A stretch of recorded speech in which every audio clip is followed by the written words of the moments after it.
happy Saturday. Happy Saturday. Happy 200th episode of Doodle and the Chat. Oh my gosh. That's Crazy. amazing. That is amazing. Amazing. 200 episodes. And I'm so excited for the 200th episode. This is a guest that I wanted to have on for a while, so I'm very excited about today. Yes, you are. We have been very excited all week about it. Yes. So how was this third week of school? Second week of school? Third week of school was good. I still am like completely just, it's a new level of teaching endurance. So I have students that, you know, their academic abilities are higher than what I usually experience in my classroom. Great. Executive functioning is a struggle, but they're super quick thinkers. So it's always like they're here.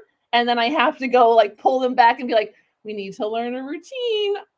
I want structure because they need it too, right? So Absolutely. It's like your brain is just, like Friday, I didn't even make it. I made it in the house and I sat down and my kids and my husband were like, how was your day? Yep. I was like already asleep at 4 o'clock in the afternoon yesterday. So wonderful. I'm so excited. I love my group, but really a lot of tiredness. Yes. Yes. And you? So long week this last week and the week before, a lot of supervision after school. So I had days that I left my house at 5:45 and I got home at 9. And those are some very long days. One of the days, my principal sends out a morning message every morning, which I absolutely love. And he types it up the night before and he schedules it. And his morning message, when you read it the next morning, it's like, here's what's happening today.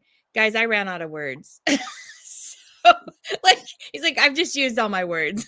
So he's like, tomorrow will be better. I'm like, I feel that. I just ran out of words. Like I have nothing else to say.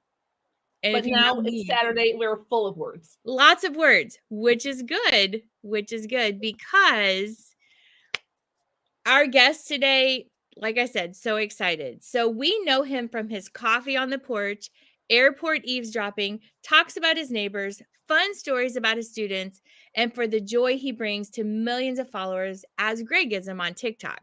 But before TikTok, our guest found a love of theater growing up in Ohio. This took him to New York, where he earned a Bachelor of Fine Arts from NYU's Tisch School of the Arts. He went on to act in national touring theater productions, direct and choreograph in productions that have been seen at Radio City Music Hall, Symphony Space, Broadway, and the Macy's Day Parade. Today, he's an elementary theater teacher in New Orleans, but I die Greg, and I hope he doesn't get mad at me for using that. And I'm so excited to doodle and chat and learn more about Greg Kata this morning. I'm like, Annabeth, it's time. Your cue. I hope you don't get mad that I used your I die Greg. Not at all. Not at all. I get lots of messages of people telling me that they have now involuntarily swapped digress for digreg. And I'm like, let's make it a movement. Let's do it. Add it to the Webster Dictionary. Right? I feel like it should be one of those things that just goes in there. It's such a harder consonant sound. It just puts the period on it more. It is. When I told you as we were doing the research and I was watching all those TikToks, I kept saying, when's he going to start saying that? When's he going to start saying that? Like I was like marking. That's actually where did I start saying it? Because I'm not even. I wrote it down. So give me just a second and I can tell you. I can tell you when you said it. Research. First. You earned that PhD. That's right. Let's see here. Cause like I said, I know I put it in here. So I will look for this. Because it's February 1st, 2021. Wow. I'm there getting you go. That's going to be on the tombstone. I'm putting it down. That's insane. Well, I told you I spent a little too much time on TikTok last weekend. So I love it. Well, what video? What do you know? Do you remember the content? I don't even remember how I don't remember the content okay. of it. Because honestly, at that point in time, I was listening. I was like, because you said I digress. And then when you said that, I was like, pause. and I wrote it down. And like I said, my husband's looking at me like, what are you doing? Doing some research. Research. That's right. All right, friends. So we are here with Greg Kata. We know that. We also have with us the bowl that knows, that is filled with very special questions just for Greg. As Mandi told you, hours of TikTok and also some fun research on Greg have inspired these questions. We also have a few questions in here that we're just not sure what they're going to be. So Annabeth's I'm going to turn the bowl over to Annabeth, and she's going to pull from the bowl that knows, and we will see what it has in store for us. And then as Greg is answering the questions, we will doodle and chat all about him. Greg says, I do not know what I've gotten into here. Well, he's here now, okay. so I'm here. It's happening. So too late. He said yes. He did say yes. Oh, I'm going to have to turn my ring light off. It's reflecting. There we go. Okay, we have our first question. oh my gosh, you guys are like good. That's not fair. Like I was like, oh, this will be fine. I am not showing you what mine is. I don't even know what I'm. Absolutely not. Now this is. We will not make you, and we're just really excited that you're here, and we're excited to connect with you. Here we go. You got this, Greg. Okay. It can't be harder than kindergartners. I'm telling you.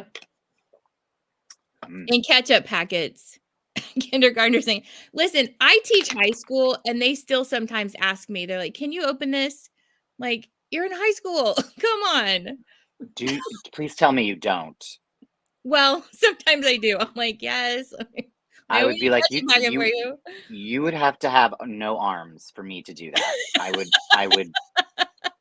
I would stare them down and just literally be like, I want you to think about that one more time before you ask me. Figure this out. You're in high school. Yeah. Yeah. I say it to second graders. Well, I shouldn't say that. So I will happily open anything for my little ones, but I show them how to do it as well. Because I'm like, aren't we teaching them? So like, yeah, it's weird. It is weird. String cheese, first of all, like who designed that packaging? I want to kill them. But like, I show them, I'm like, look, so see how the teeth are here? So I'm going to pinch and pull. Try that. I make them do it because I'm like, what happens when you're stranded in the middle of nowhere and all you have is a surplus of string cheese and I'm not there? So Absolutely. That's where my brain goes, to the dark place. You're going to starve to death because you can't open your own string cheese. Exactly. Literally. So I need to give you valuable life skills. If I've taught you anything over these next 7 years, it's how to open a damn fruit cup. Without making it squirt everywhere. I hate them. I'm not on lunch. I struggle with fruit cups myself. So just to be fair, like whoever designed those, they're evil people. And it's always peaches. And I'm like, you know what? Why did peaches get this bum rap of like being soaked in this disgusting, like corn syrupy liquid? And like no one eats a fresh peach unless you're in Georgia. Like I love peaches, but peaches just got such a bad rap. They did. I don't know. What did the fruit industry have against peaches? And they're like, you know what we're going to put in this disgusting liquid and give to children? Peaches. Like you don't see a kid with a fresh peach. It's just in that disgusting. Well, and then you're like my daughter here, who doesn't like peaches because they've been soaked in that syrup and they're slimy and their texture is so bad that now kids think that they don't like peaches. Right. And it's like you clearly never lived in the South and had peach cobbler or like had a grilled peach, which P.S. if you've never done grilled peaches, you have to do grilled peaches. Sounds delicious. Oh my God. It's like, because you basically then throw like, cinnamon, honey, and whipped cream over it. But in your mind, you're like, I'm healthy. This is so healthy. But you've just added like 400 calories to your just, very, very healthy There's protein fruit. in whipped cream. It's good for you. Oh, is there? Well, now there is. So I'm gonna have to go look at that. There's protein in it. If there's protein in it, it's good for you. I don't know how I don't know why I'm defending peaches. I don't know. I woke up ready to fight for a peach. We're here for it. There is no revealing of these drawings. I mean, I can doodle. I'm my mother's son. I doodle exactly like she does, which is pretty much I'll write a phrase several times and then I'll do boxes around it. That works. I'm terrified. That's acceptable. Absolutely. I'm terrified of going to therapy to see what that actually means.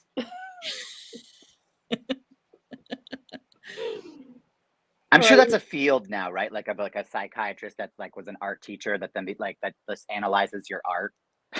There is art therapy. I don't think it's for analyzing art. I think it's for like releasing, your creative side. But yeah, I'm sure like drama.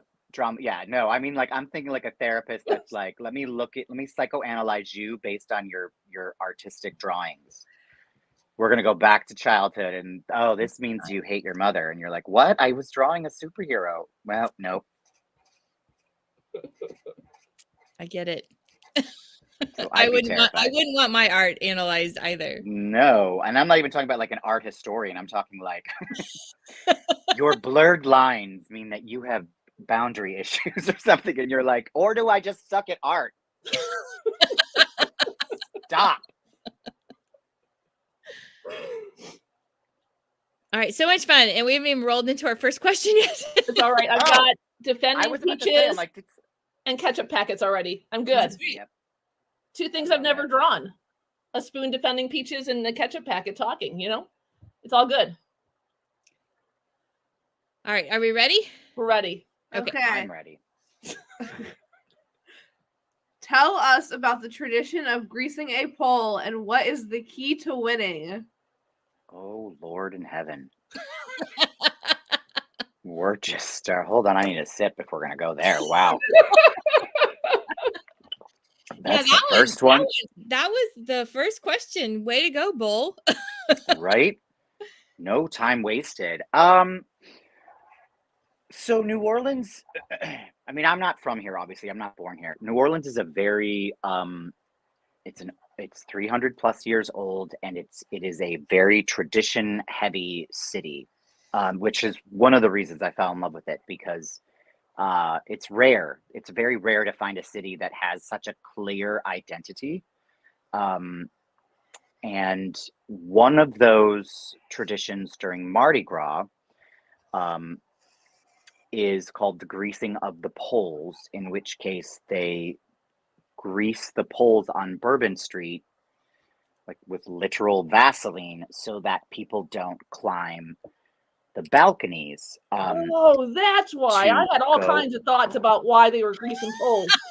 That was not the one that I ever got to. Well, Mardi Gras in general literally needs to be a reality show, because if you don't live here, you have absolutely no idea really what Mardi Gras is or what it's about. When I explain it to people, they're like, what? And I said, yeah, like everyone thinks it's boobs and beads on Bourbon Street, the 3 Bs as I call it, not the Better Business mural, but bourbon, boobs, beads.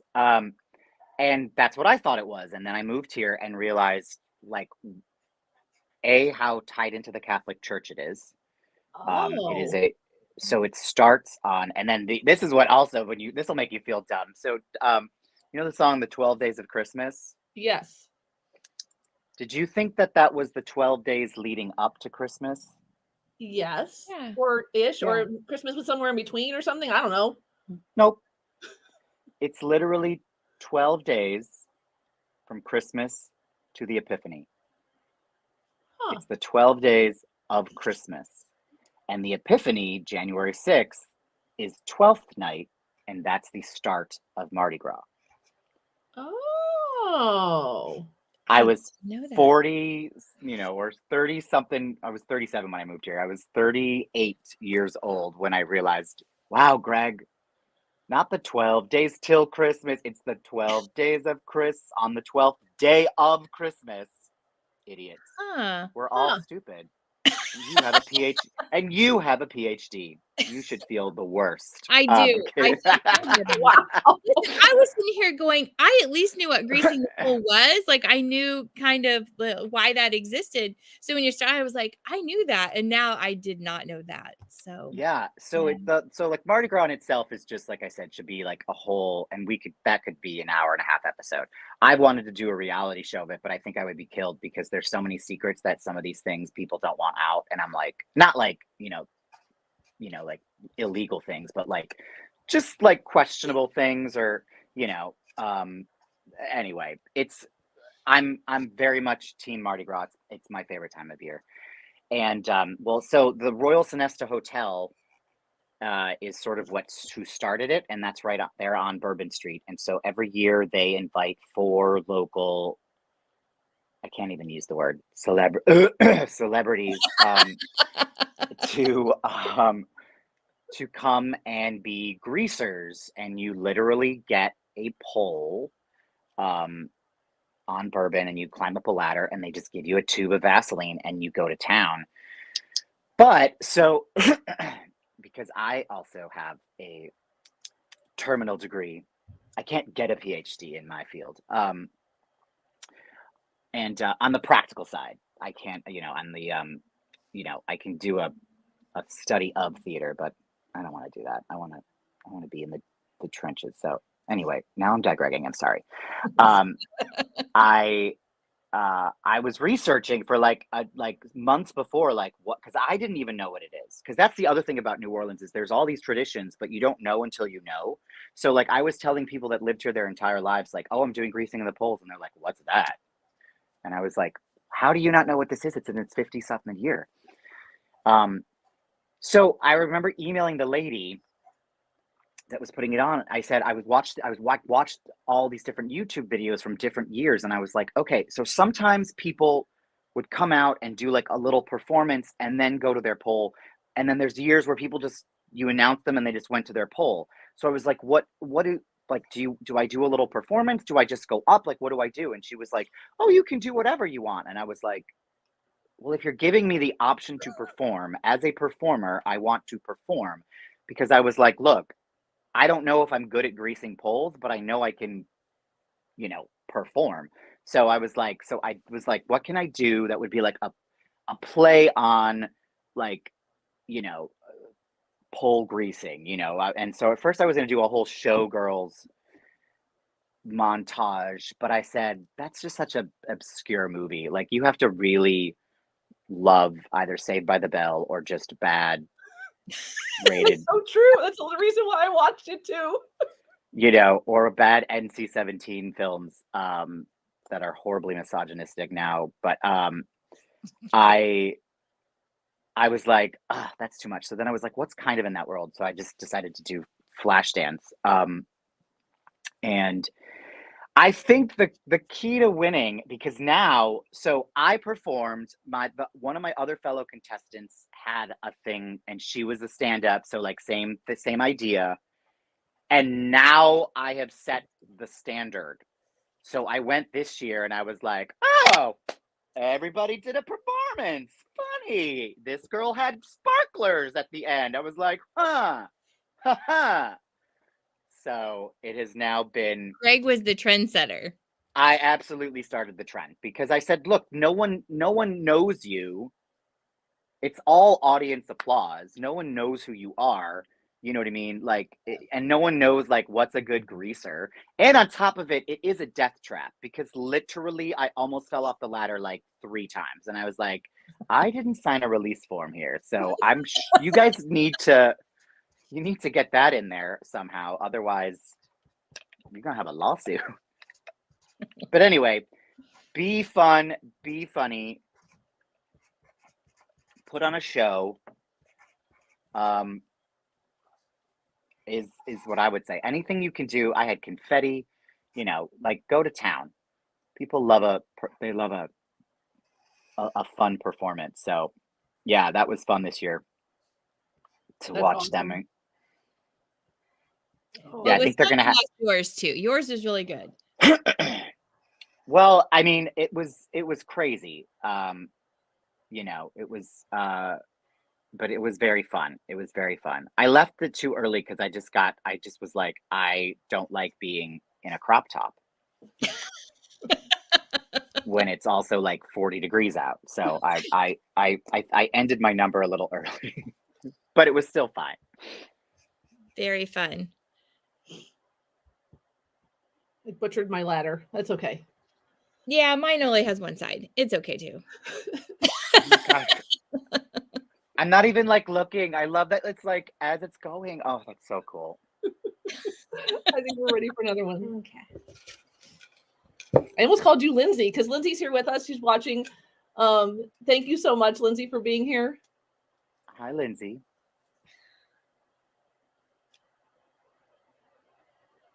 Since its first day in October 2020, you end your TikToks by saying find your joy. Why is that message important? But more than that, why is that message one that you want others to connect with? Ooh, again with the research. Well, Every TikTok. since that one I knew because I do get asked about this a lot. I figured. You know, so the backstory behind this very quickly with the phrase find your joy is actually kind of really random, but with a kind of a sad side to it. But post 9/11, I was in New York and I was working with an organization called Bravo on with the show. This Bravo, the TV network before Andy Cohen ruined it. You know, when it was still an arts channel. But we were hired to go to one of the schools, speaking of art therapy or drama therapy, to one of the schools that was affected by that was close in proximity to the World Trade Center. But it was like a bunch of NYU students and major celebrities. And we were having these drama therapy groups where we would talk with the students. And like I was in charge of sort of cultivating and curating the questions and like the event with my celebrities. And my celebrities were Harvey Fierstein and Cyndi Lauper before they met to do Kinky Boots. Like this is easily like 15 years prior to that. I'm not even sure the movie Kinky Boots was out at that point, but anyway. And you know, both of them oddly have really distinctive voices. You know, Harvey Fierstein has that third vocal cord that causes that sound. That's what I've heard, at least. I'm not sure that's actually true, but I think it is, because otherwise he would have horrible vocal damage. There's something that's like causes that sound. And then Cyndi Lauper, if you've ever actually heard her talk, has that really thick New York act. Like it sounds fake. It sounds like she's like been bridge and tunnel, like did a really bad workshop in like New York accents, and it's high and it's there and it's really like when she talks, you're like, this isn't real. And so somebody asked a question, and I've always paraphrased. I'm not sure what it really was, but it was basically about like finding your light again, like in this like horrifically dark time. I mean, I don't know what it was like for the rest of the world, but like New York was, it was a rough place for a few months. And so she was like, you know what it is? Like just grates through the circle. You gotta find your joy. Whatever it is, find your joy. I don't find it. And it just stopped. But it was the way she said it that I would just laugh. And then I would do that impression. I told the story because I was like, what the hell is find your joy? And so I would always I would say it periodically throughout my life of just like, you know what, find your joy. And I would just say it in her voice.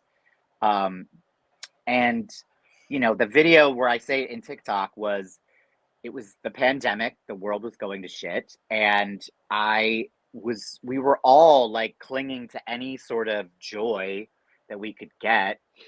And I decided to decorate for Halloween like super early because I was like bored, you know, what is it? Idle Hands to the Devil's Playground. Like I found the decorations. I was cleaning out the closet. And I was like, oh my God, I forgot I had these. you know what? Let's do it now. I think it's September. We're doing it.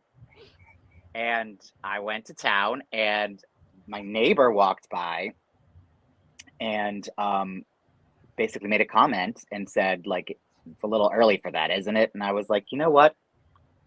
And I went on. This was what sort of launched my TikTok sort of channel.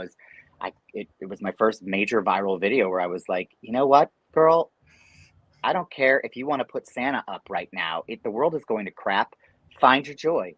Whatever brings you joy, do it. As long as you're not hurting somebody else, like, why do you care? Like, and it spawned a conversation, and it just became something where I was like, you know what? Like, as I've realized, somebody that went back to school to get my master's, somebody that has never really been complacent. And I find when you do get complacent or you get stagnant, that's actually the worst. Agreed. I would rather be super happy or I would rather be miserable, because in both of those instances, you have a place to go, and you have a real meaning. You're living, you're in it, you're in the moment. But the reason Find Your Joy is so much more, to me, it's really a call to action. It's not about being positive, because I think toxic positivity is absolutely a thing. Agreed. It's actually something that's been driving me crazy. I don't tell people to see the bright side of things, look at the positive. I had 17 different people when my scooter got stolen to literally like message me and say like, well, just look at, maybe he needed it more than you did.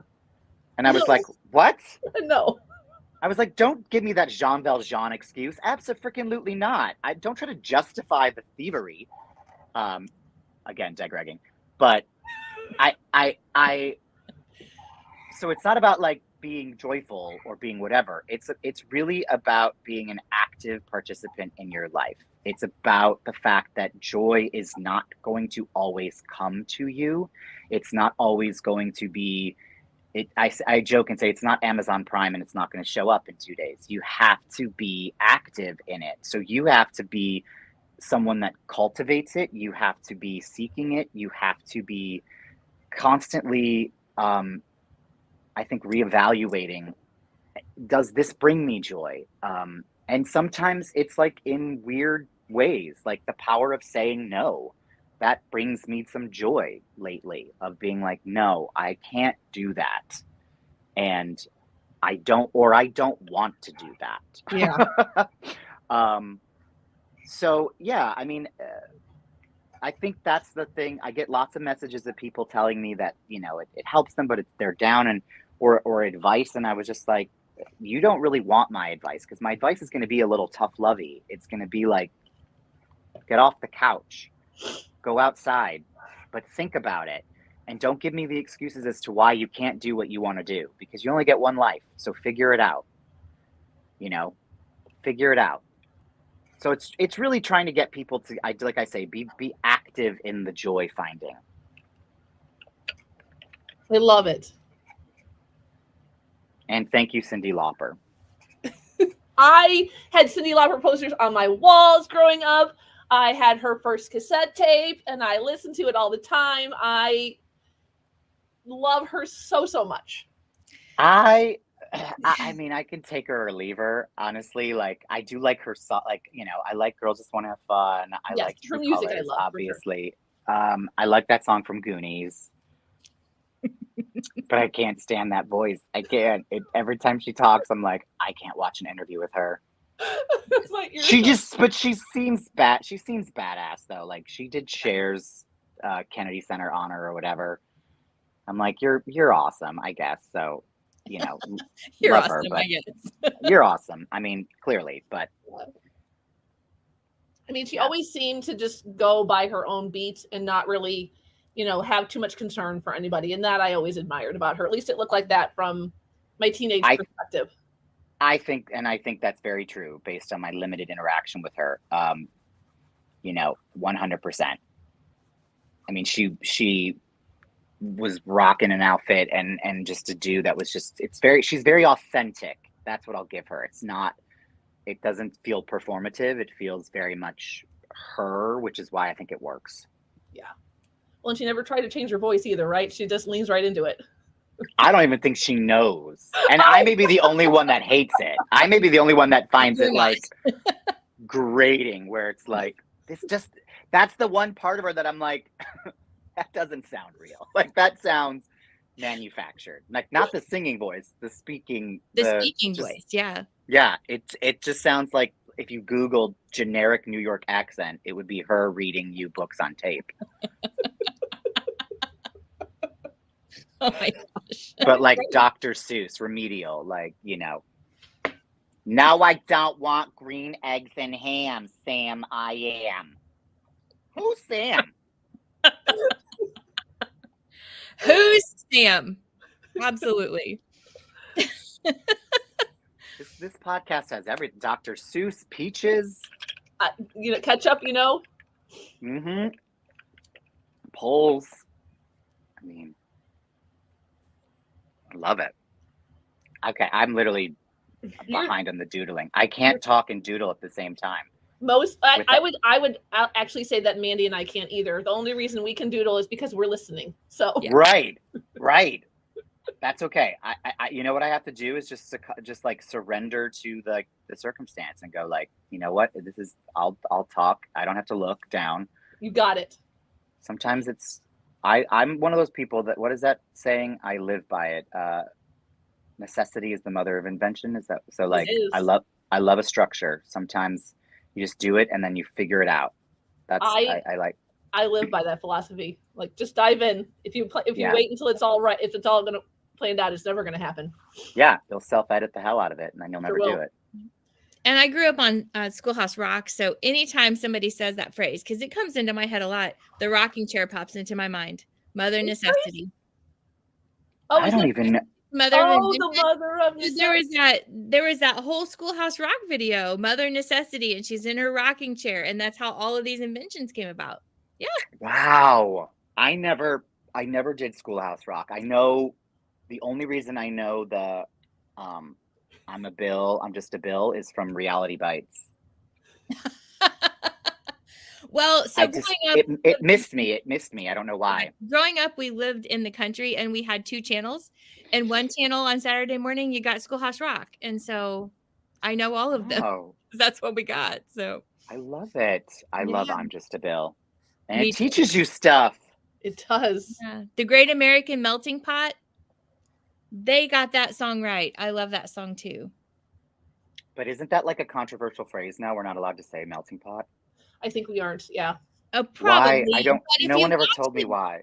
If you watch the video, though, it really does say, you know, like, this country is founded on everybody. Like, that's the message behind that. That's why I love that song so much.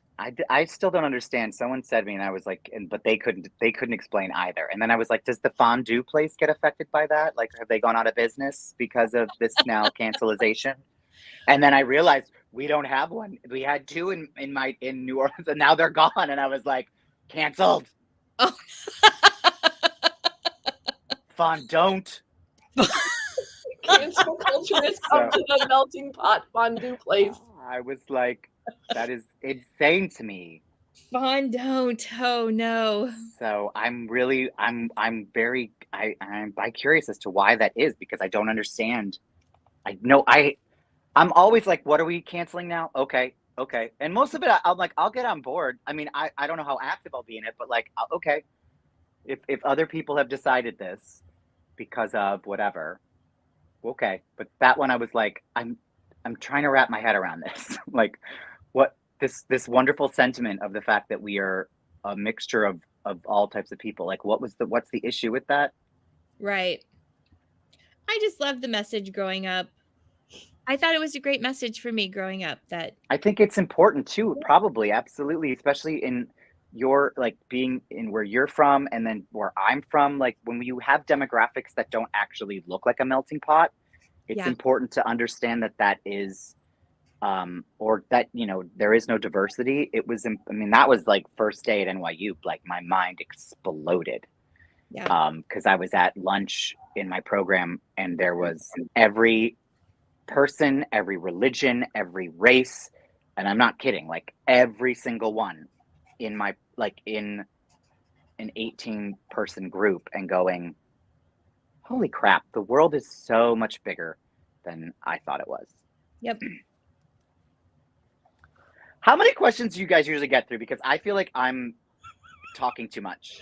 Well, You have a humongous bowl of questions, and it's like, we got through 2 because Greg decided to go on monologue tangent. Well, as you guys were talking, I was like, I'm drawing a squirrel because it's literally like, squirrel. 100%. I love it. I love it. So how many questions do we get through? As many questions as we do. Like Yeah. we don't have to get through. We can get through however many. Maybe we should do like a lightning round where I can only like answer in 10 seconds. But then Unless we can't it's one of, in 10 seconds. unless it's one of those where I'm like, nope, I can't answer that in 10 seconds. All right, ready, Annabeth? Yeah, I think Okay. you're gonna find the next one is definitely not a lightning one. Oh, great. These deep answers. Well, the bowl is just embracing you, Greg, and it's letting you get Clearly. all the long answers. The bowl smoked a bowl, and he's just giving me. Sorry, is that like the coffee hasn't kicked in yet, so I don't know what my. Anyway, go on. Sorry. All good. What surprises you most about being a teacher? Oh boy. The fact Besides that the ketchup buckets. this actually is a pretty easy. The fact that after 23 years, you can still be surprised. Yes. Yes. And you're right. I think that's the yeah. I think it's why I still do it. I mean, I've always been a varieties to spice of life type of person. So I am lucky. I teach the entire school. So my day, I don't know how anyone could be with the same group of kids for an entire year, Monday through Friday, without going to jail. You know, because to have that much care for kids that are not your own, I mean, I get them for 40 minutes and, you know, I get to like release them and then I get a new group of kids. So if one group is being awful, I don't take that into the next group. I think it's a combination of both sides. I'm surprised at how awful kids can be. You know, we say that, but then I see it firsthand, or like just seeing bad behavior that you're like, I would never have thought to say that to a person or an adult. But then also on the complete other side extreme, watching, like seeing, surprised at how into a topic they might be that you were like, oh gosh, I didn't think this would be this is going to be a boring lesson, but I have to teach this part of theater, or I have to teach this part of public speaking, or this part of whatever. And how just like watching them get excited about a topic, and it's like you're watching the learning happen, and you feel like you're sort of like inside like this meta universe of watching intelligence get transported, and then you just like have an out of body experience and go like, holy crap, this is actually working.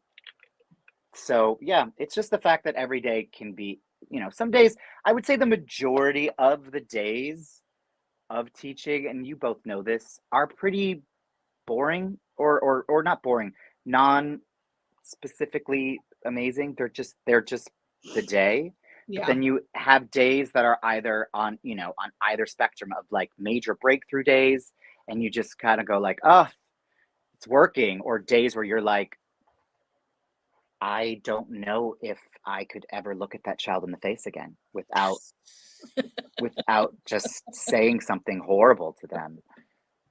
So yeah, it is such a it's a surprising profession for sure. It is. I love that description of it. And I think it's a reason why, you know, well, for me, it's just, it's another reason to keep going back. If it was the same all the time, it would be boring, you know?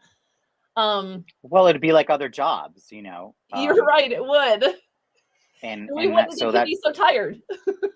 Well, exactly. And some people love that. Some people want a routine and they don't want surprises. And I understand that in many ways. I mean, literally I go in, I mean, it's anything like every year my theater has had some sort of technical issue. So this year our roof that got damaged during Ida has never been fixed properly. And so like it's just leaking all over my stage and then the air conditioner blows out. So I walk into class with, I've never had to pivot so much. I mean, I jokingly say at this point I'm doing full on kickball changes into dive rolls because I am moving so much out of the realm of what I had planned. So now I don't plan so much as go like, here's what I would like to do. And based on the state of my building, I will pick one of those things. So yeah. It is, yeah, never the same for sure. I think we're ready for another one. That was a great question. Thank you. Not a lightning round. That one that needed some depth. Oof, I don't even know what this is. What is your favorite thing about being Robin Williams' doppelganger? Oh Lord. I get it almost in every video. Someone says you remind me of Robin Williams. It's the highest compliment. The man was my hero. I felt I if I could ever model a career off of anything, I always jokingly said I was like him, not in terms of talent, but just in like career trajectory.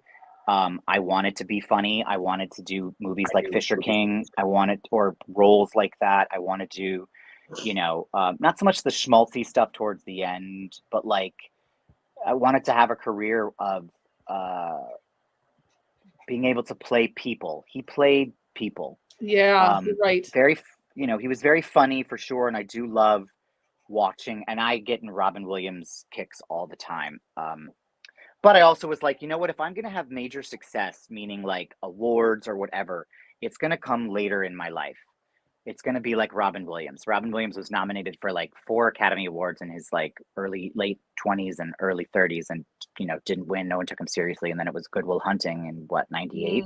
Mm-hmm. And when he won, and, he was, I think, over 40 at that point or 50. And it's odd that like this TikTok came into my life. Now, granted, it's not the same anywhere near in terms of an Academy Award, but it's like, this is the most fame I've ever had in my life. And it was just sort of odd that like either I am like Miss Cleo, or I just had an intuition that like my later half is where the stuff is happening. So it's great. I mean, well, I will see. Did I do it in a TikTok video where I showed the photo that I actually look like him? It's unbelievable. So right? you mentioned it I think you'd mentioned it in a previous TikTok, because there were a few where you talk about it. And I remember the first time the TikTok popped up and I was like, I mean, I guess I kind of see it. And then when you popped that video or that photo up, I was like, oh my gosh. Yeah. That's unbelievable. So weird. It was so weird. I had a hard time figuring out which one was you and which one was him. Like that's how much they look alike. Yeah. Yeah. Yeah. That picture is hysterical. That was during Mamma Mia at just a party at someone's house. I think it was at my house actually. And we were taking pictures and that came out. I go, oh my God. Someone was like, why do you look like Robin Williams? And I was like, I don't know. But I'll take it. I'll take that any day. That is the highest compliment. Ready? Because the funny thing is, it's not you look like Robin Williams. It's you remind me of Robin Williams. So I couldn't ask for a better. I hear you for sure. I mean, maybe like you look like Brad Pitt. Like that would be nice too. But like that'd be very expensive at this point. I used to tell people all the time, I'm like, because Angelina Jolie in Tomb Raider, I always wanted to look like that. I am 5'2". Like that is never going to happen. Like no, now you can get those 5'2", so you can get those knee extenders. Have you seen those people? I have, and that looks awful.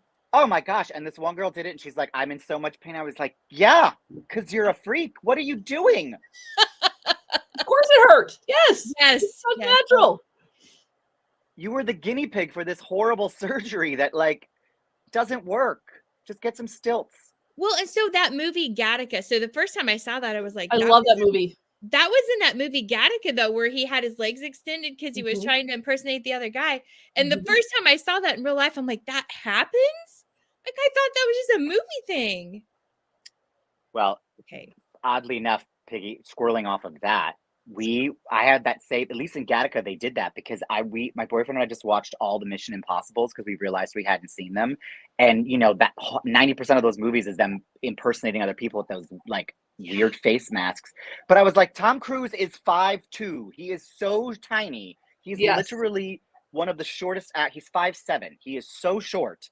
And it like, he's impersonating these huge, like, they never once talk about altering his height. And I was just like, I'm fairly certain if the tiny person version of me walked into a room, they'd be like, hold up. You're too short. Something is off. And I was like, this continuity. This is the impossible part. Yeah. I'm like, I can't. Are you ready, kid? Yeah. Okay. You have performed in off-Broadway productions Dora the Explorer Live, General Hospital, Mamma Mia, and Veronica Mars, and 20 years later, a teacher. Why? Ooh. Well, I've always been teaching while I was performing. Correct. So there was never really when I was very young, when I was like 5, I asked my mom for a chalkboard because I wanted to play teacher. So I would play teacher in my basement. I mean, I don't recommend doing this, but I stole the teacher textbooks editions from school and would like make tests and like would grade fake papers. I just liked the idea of being a teacher, and I really and then also this like totally goes into like why I'm gay. Like I remember my 7th grade, I was obsessed with doing the bulletin boards. I loved the decorating of the bulletin boards, and I was that very sensitive gay kid that would stay inside for recess and do the bulletin boards for my, now I'm realizing, probably very lesbian teacher who did not have an aesthetic for you know, an acorn situation. And you know, like I was sort of like, I literally went to her, I was like, our bulletin boards are really drab, can I do these? And she was like, sure. I was like, great.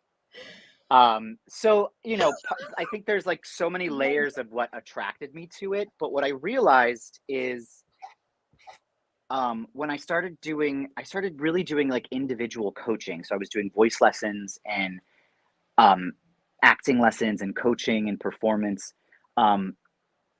I love when people ask me my why, which I hate, because you know there's so many answers to that question, and it's also a little insulting. But one of the things I say a lot is I like seeing potential reached. I like recognizing potential, and I like seeing it reached.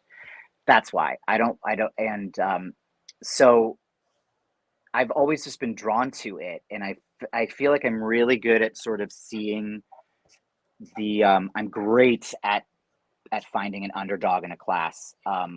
It's, you know, especially for what I do, you know, talent is pretty visible, but it's not always harnessable, if that's a word that I just made up. It's not always something you can take and make better. Sometimes people peak right away, and so why I switched full time, I mean, we talked a little bit about it. It was really more of like, I just wanted a normal sort of regular life. I wanted to know where my money was coming from.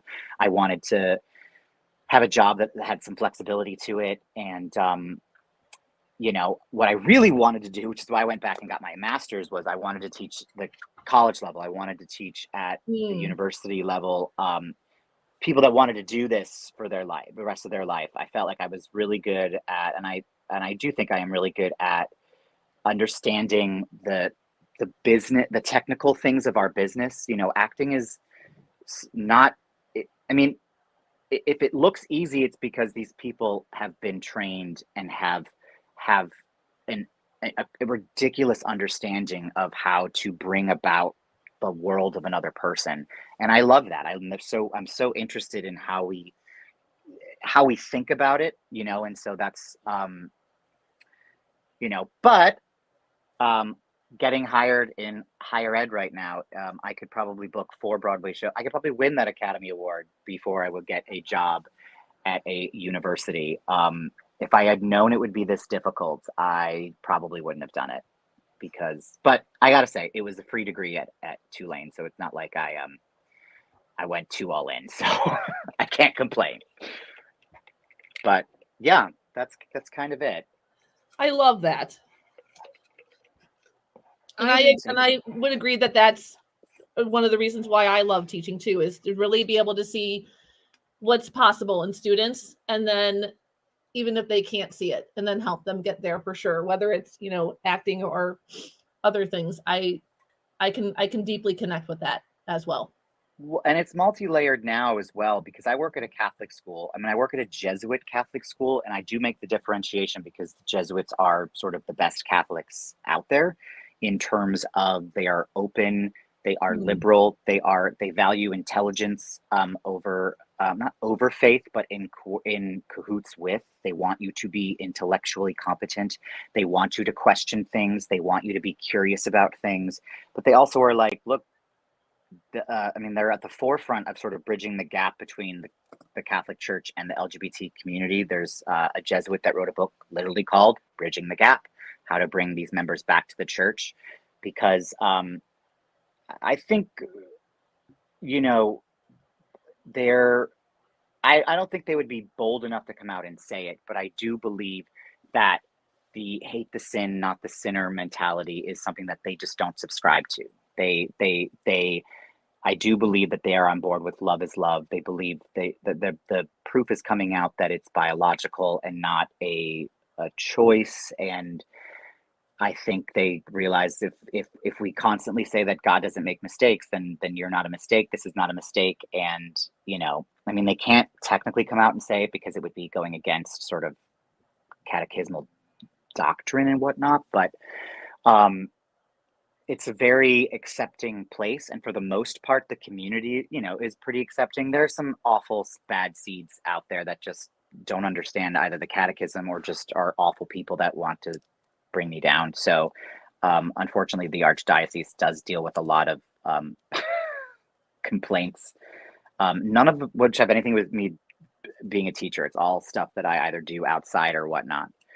But what has been very and this is sort of like a responsibility I didn't realize I was taking on, was being in a Catholic setting and looking at the students that I know or I have a strong feeling are going to get their membership card fairly soon, and going, they have somebody, and I don't mean this in a gross way.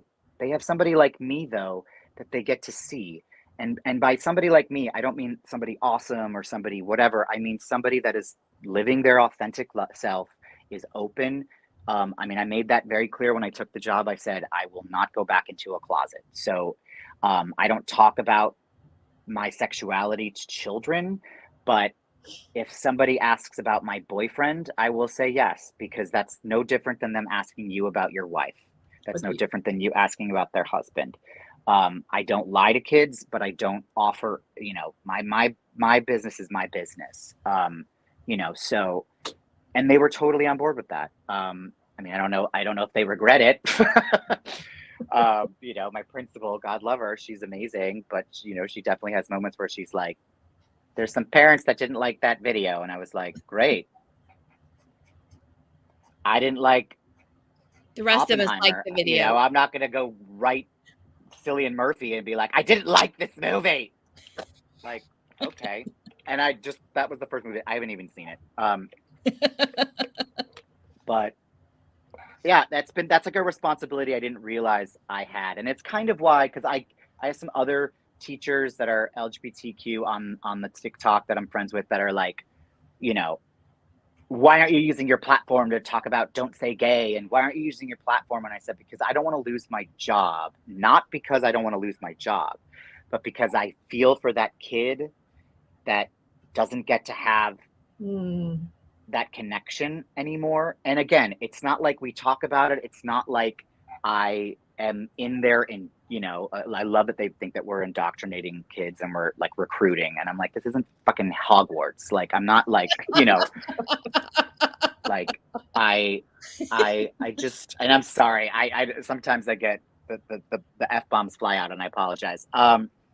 You know, but like, it's very important. It's something I didn't realize was important, was just having a visible, it's, you know, yes, representation matters, all those phrases, but like a kid, a 5-year-old, you know, a 5-year-old, a 7, I've got kids that are so excited about theater and musical theater and they love dancing and like, you know, I can see myself in them and I'm like, you know, or I'll be like, wow, was I that obvious at that age too? But at the same time, I'm like, you know what, maybe you're just really into this and maybe you'll totally not be, you know, part of the alphabet mafia, but like at the same time, like it's just something that it blew my mind one day, and I remember like just crying about it because I was like, this is like mind blowing. Like I didn't think I had access to anybody that I knew was gay till I was in college, you know, and yeah, that's a big.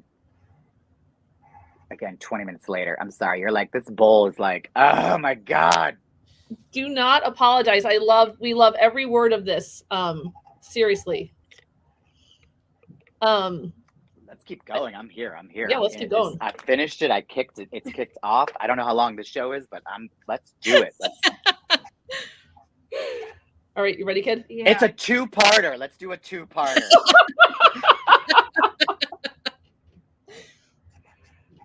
How did your training methods like? Help me out here. The bowl is asking Stanislavski. Face realism and studying physical-based performance help prepare you for teaching elementary students. Wow, the bowl is. I'm like, where am I? Is this my like interview for the Yale School of Drama? Well, you wanted your doctorate. Maybe you get your Doodle and Chat doctorate through, Clearly, you know. Exactly. This is your dissertation. Well, we're gonna put right here, Dr. Greg. That's what. Here we go, Dr. Greg. So, you know, Stanislavski is sort of the founder of what we know as method acting, realism, sense memory, getting into the background, knowing everything you know about the character, getting information, getting all of that, living as the person, all those amazing things.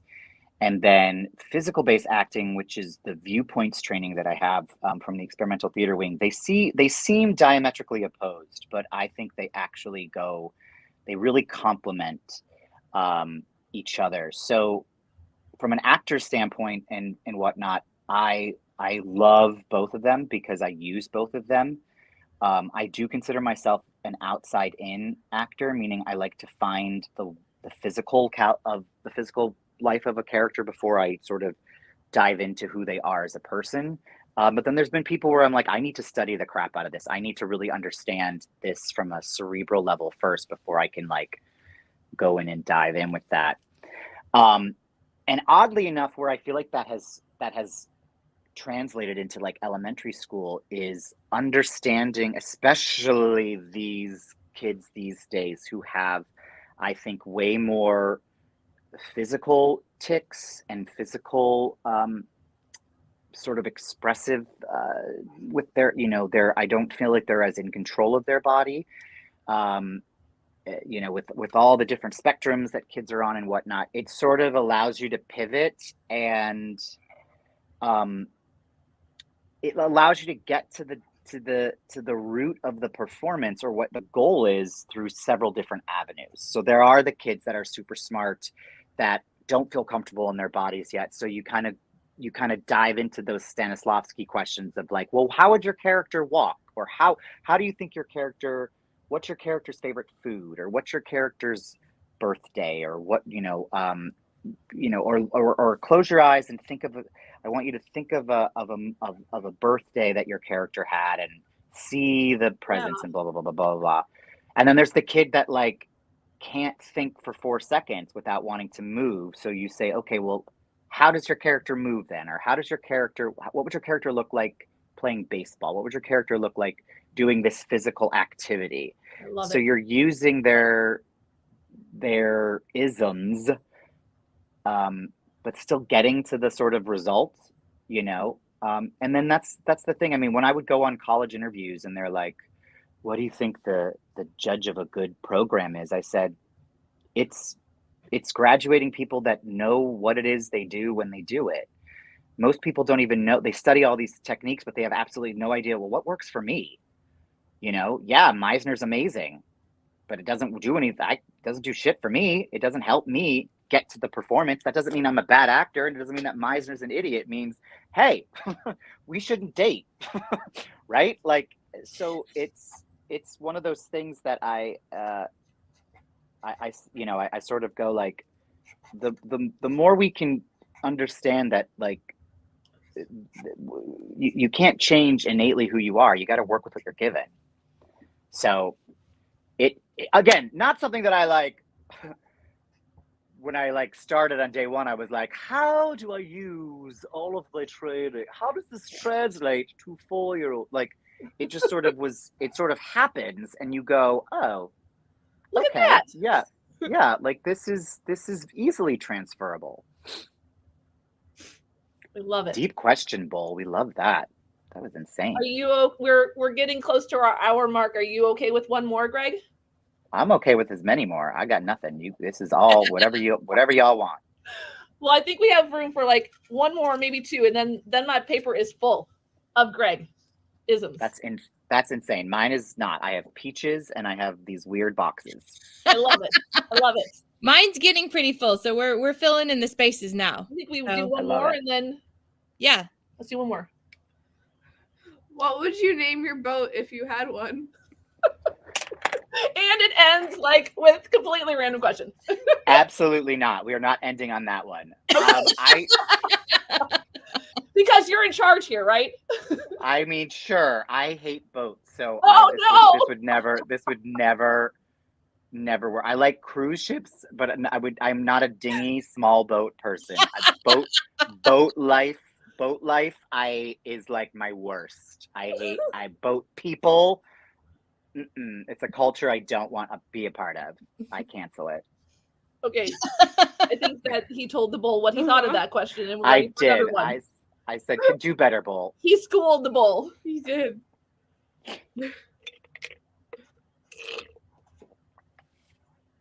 What makes Halloween a great time of the year? Oh, now here we go. There's a good ender. What makes Halloween a great time of the year? I think it has to do. I just think it's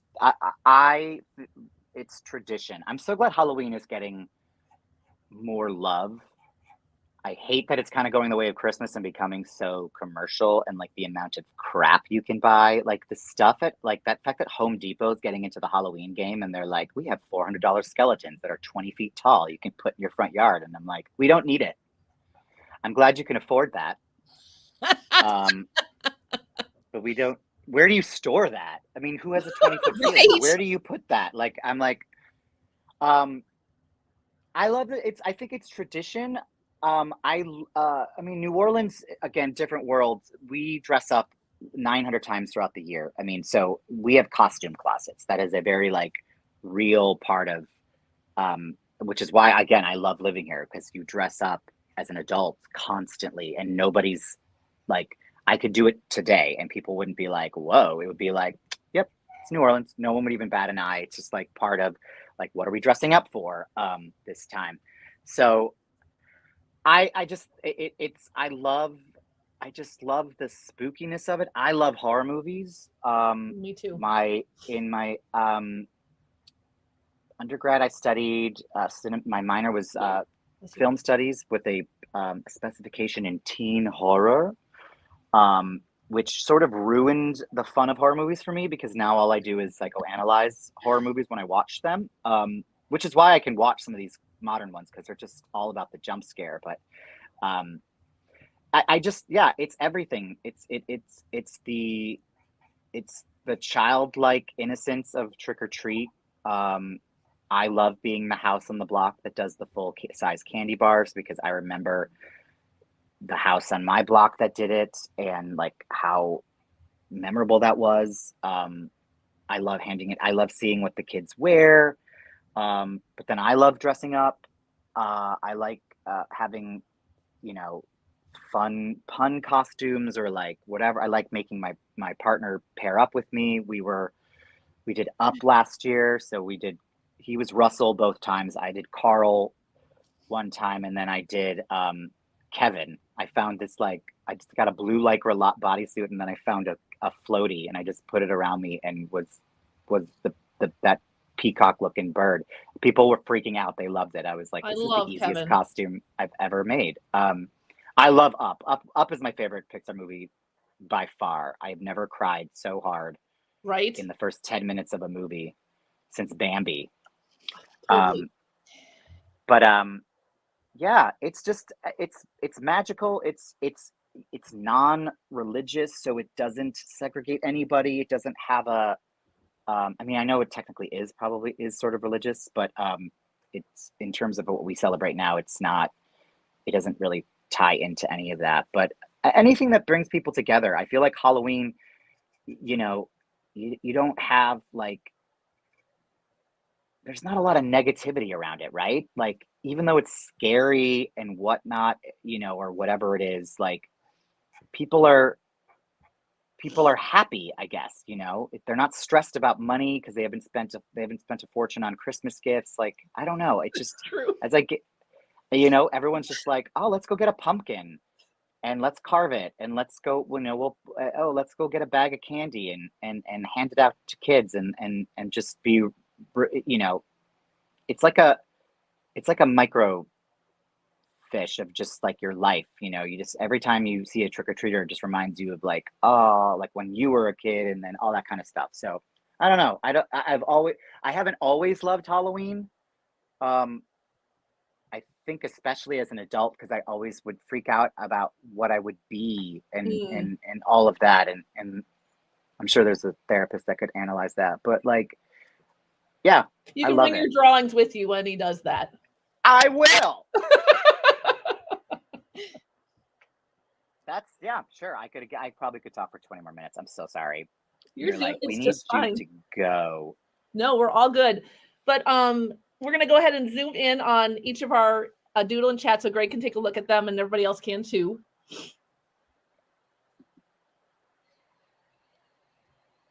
Oh my gosh. Okay. It's you. It's all of these isms. Okay. You know how you're old when you have to literally take your glasses off because you're like, wait, I'm nearsighted. Yep. Yeah, you're really good. Absolutely not. So much fun. I want that framed. Well, we will send you a digital image of it, Greg, for sure. I want the original. I can send you the original. I can send you the original. Don't send me a giclée. I don't, whatever. I can send you the original for sure. I'd be happy to. I want it autographed, and I will frame it. I actually will. It was. And then maybe we'll make sure we get you a digital copy of Mandi's also, for sure. Yes. Yes. So much fun. So many firsts here. I got to say, there's a ton of things I've never drawn before on Doodle and Chat. I don't know about Mandi. Yeah, there's some, I think it's my first cheese stick. Definitely my first grease pull. Yeah, totally. That was the goal. That was really the goal. Vaseline all the way. This was so much fun. This was really fun. Thank you so much for being a part of this. Friends, if you were here with us and you doodled and chatted along with us, snap a picture of your Doodle and Chat and share it out on the app formerly known as Twitter or Instagram so that Mandi and I can see all the fun that you have with us here every Saturday morning at 9:33ish Central Standard Time. And then be sure to join us back here next Saturday for our, I think, Mandi, we're Doodle Chat Original, I think it is. I think it is too. Yeah. Where we pull from the bowl that knows and draw about whatever the bowl gives us. Yep. Thank you everybody for being here with us, and we'll see you next Saturday. Have a great weekend. Bye, guys.